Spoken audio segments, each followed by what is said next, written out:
What's up, guys? How you doing? My name's TB, and I'm excited for this episode. I'm sorry that this episode, this review is late. The episode isn't late. The review is late because I was supposed to review episode 4 last week. Episode 5 came out today. Today is Saturday, so they're both coming out from me at the same time. Sorry that episode 4 review is late. But I actually really like this episode. This, in my opinion, is a better episode than episode 5. Even though episode 5 serves its purpose, I feel like episode 4 makes more sense for the overall arcing story moving forward. A lot of things happen in this episode that moves the characters that we are most likely to interact with forward. Kirito, Yu-Gi-Oh, Selka, even Alice, because we see her this episode too. Okay, so in the beginning of this episode, we left off where we started last episode. They're about to fight these goblins. These goblins look like they're actually pretty tough. Apparently not for Kirito. Not so much. In the beginning, Yu-Gi-Oh's being a little pansy, man. Like he just does have he has no confidence in himself. You know what I'm saying? He's not the Yu-Gi-Oh that we see in the OP, in the opening, in the intro for this show. We see him. He's a badass. He's got a sword. He looks like he's on the same level as Kirito. Not yet, apparently, because he doesn't even want to fight these goblins. He's like, I don't know how to use a sword. I don't know how to do anything. He's got this light, though. Whatever the system called, the magic, the spell that he used for this light, it actually is helpful. Because to these goblins, for some reason, they're afraid of it. We don't know exactly why.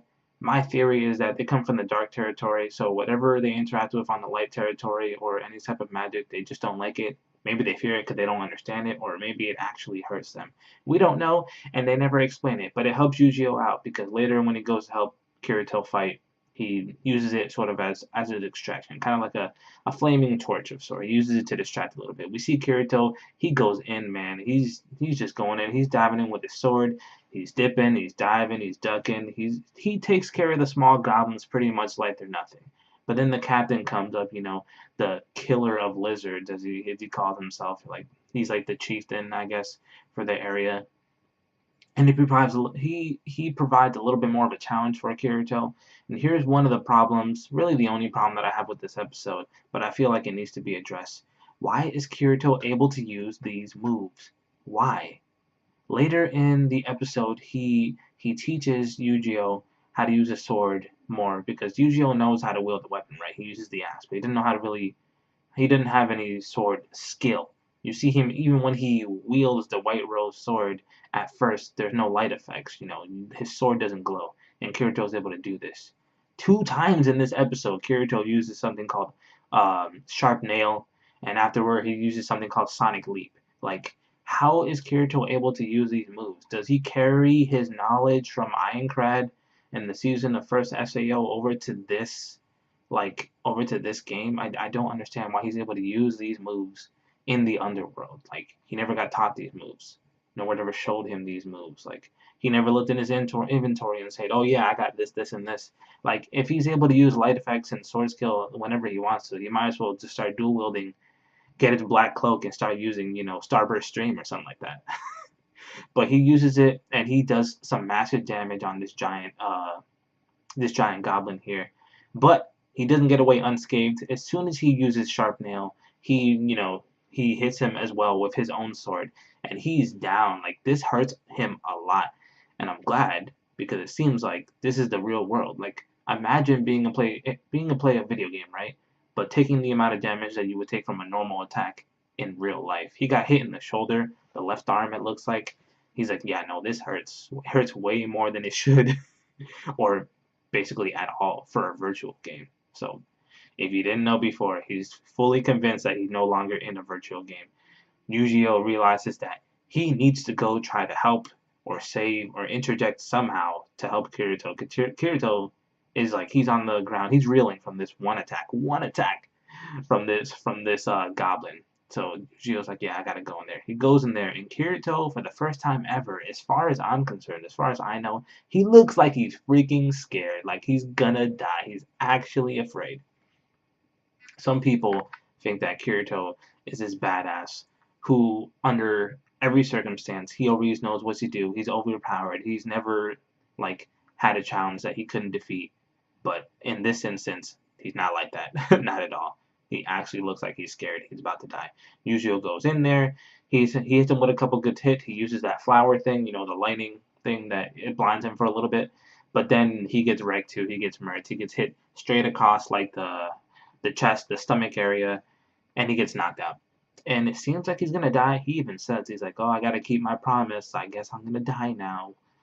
And then Kirito gets like this little flashback of him, Yujiro, and Alice, and it looks pretty cool. We see it in the intro actually to the show every single time that we see a new episode. This reminds him, it rejuvenates him, gets him hyped up. He's like, "I'm Kirito, the swordsman." You see him, he's got his cool stance, and this is when he uses Sonic Leap, and I'm just like, the fight is cool, the moves look cool, the effects look cool, but how are you able to do this, and why? Like how? Why?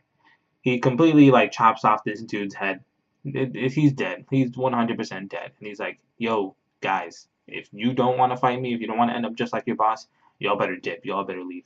So they all leave, and after they leave, Kirijo manages to go free Selka, because Selka was still just chilling there with ropes tied up, and my phone is going off. Ignore that. He gets Selka to help him try to revive Yujiro. She said that the damage is way too much. She's got to use a higher tier of magic. So she does that. She's able to transfer some of her, I guess, her durability, health wise, and some of Kirito's as well to get Yujiro, back up and running. And when she does that, Kirito kind of has like, I guess, his hallucination or a vision. I'm not exactly sure what it is, but it's definitely Alice. He's definitely seeing Alice there. It's pretty obvious who that is. She's like a golden girl on his shoulder. She's like, "I'll be waiting for you in Central City in the cathedral." So now we finally have our motivation. We finally have the reason for why we're doing anything in this game. We already knew, from couple episodes beforehand what they were trying to do and where they're trying to go, but now it's actually like confirmed. This is what they're trying to do. They're gonna gotta go save Alice. They know where they gotta go, and Kirito now knows personally himself too. Yujiro already wanted to do this.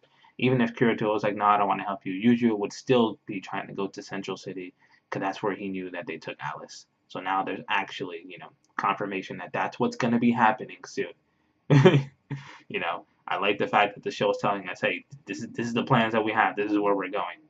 So after that, I don't know how many days it's been. It could be 1 day, 2 day, 3 days. We don't know, but everything seems like it's gone back to normal. They're at the Giga Cedar tree again, and Kirito mentions the fact that, "Do you remember what you said during the cave?" He's like, "Nah, I remember what I said, but I don't understand why I said it." He made it sound like they used to be friends, a long time ago. Like Yujiro actually had some kind of repressed memories of the events that happened, because up until now, he's like, "It was just me and Alice," and he never mentioned Kirito. Besides that one moment, he's like, "Yeah, no, no, that never happened." Something that I'm super glad that happens, because now we see some sort of progression. We don't know exactly how, I guess, the RPG elements work in this game yet. This is why it's confusing, why Kirito is able to use moves with specific names that have different effects and abilities. But his durability, his number is higher than the number of the sword that we saw the other episode. So he's able to actually wield it now, no problem, pretty much with ease. He goes up, he goes to attack the Giga tree, and he does massive damage. Like, I thought that he was going to cut it down in one hit. Apparently he doesn't, but it doesn't matter because Yujiro gets to do that. He trains Yujiro for a little bit because Yujiro wants to be a swordsman. He's tired of being weak. He's tired of not being able to save the people that he loves when they get in trouble. Which I commend him for. So hopefully he'll stop being a pansy now. I don't even know how long. They like train for only a couple like scenes. It's like 2 or 3 scenes, and then he's back at the tree again, ready to cut it down.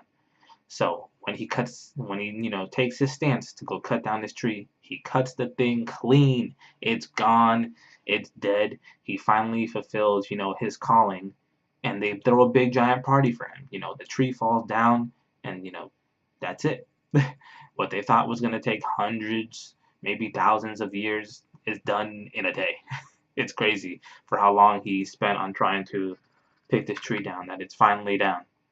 At the party, they say, "Since you fulfilled your calling, by the rules, you're able to pick your next calling." Obviously, we know what he's going to do.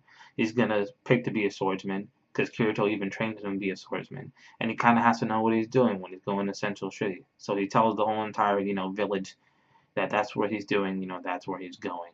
Before he leaves, though, he has a conversation with Selka, and I feel like it's a very, very important conversation because, at least from her perspective, they have a lot of tension in between them. It's like Yujiro for 6 whole years did not want to talk to Selka at all because she reminded him of Alice and his failure. He failed to even attempt to try to save her. He couldn't do it. So they kind of put that past behind them. And something else that he said during the conversation was really important. I feel like it backs up the type of person that Kirito is and the type of person that he's been all along. He said when he's with Kirito, he feels like he has the power to do anything. So for all the people who are still saying, I'm not going to watch this season or I'm not going to ever watch Sword Art Online ever again because of Kirito, he's this badass character who's overpowered and he could do anything and solve any problem. That's not the case.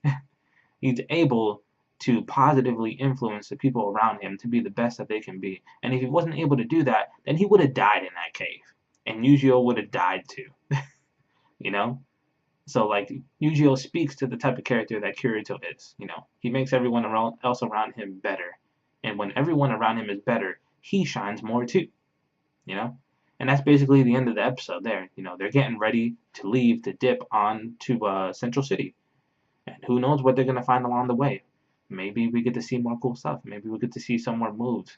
Hopefully them learning moves and explaining more of the MMO aspects of the game that they're in. Because right now, Kirito could say any name under the sun and swing his sword, and I'm going to say the same thing. How did you learn that move? Where did you get the information on how to use this move? Things need to be explained. Otherwise, it just, it doesn't make any sense.